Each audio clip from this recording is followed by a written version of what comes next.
ફાંકા ફૌજદાર કેજરીવાલ સામે 75 ડિગ્રી નમવાવાળા ગોપાલ કહે છે કે ફાલતુમાં ડીઝલ પેટ્રોલ કોણ વાપરે છે? હું ડિગ્રી ચોરથી એ પૂછવા માંગુ છું કે શું મોદી સાહેબે એ કહ્યા છે કે ભારતની જનતા ડીઝલ પેટ્રોલ ફાલતુમાં વાપરે છે? મોદી સાહેબ એ કહ્યા છે કે એક પત્રકાર અને એક કેમેરામેન જો બે મોટરસાયકલ પર બેસીને ડિગ્રી ચોરના ઇન્ટરવ્યૂ લેવા માટે જાય છે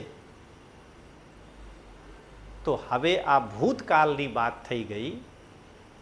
અત્યારે એક જ મોટરસાયકલ ઉપર બંને પત્રકાર અને કેમેરામેન બેસીને ડિગ્રી ચોરથી ઇન્ટરવ્યૂ લેવા માટે જવા જોઈએ અને ડિગ્રી ચોર આ ઇન્ટરવ્યૂમાં પોતાના બુદ્ધિના પ્રદર્શન કરશે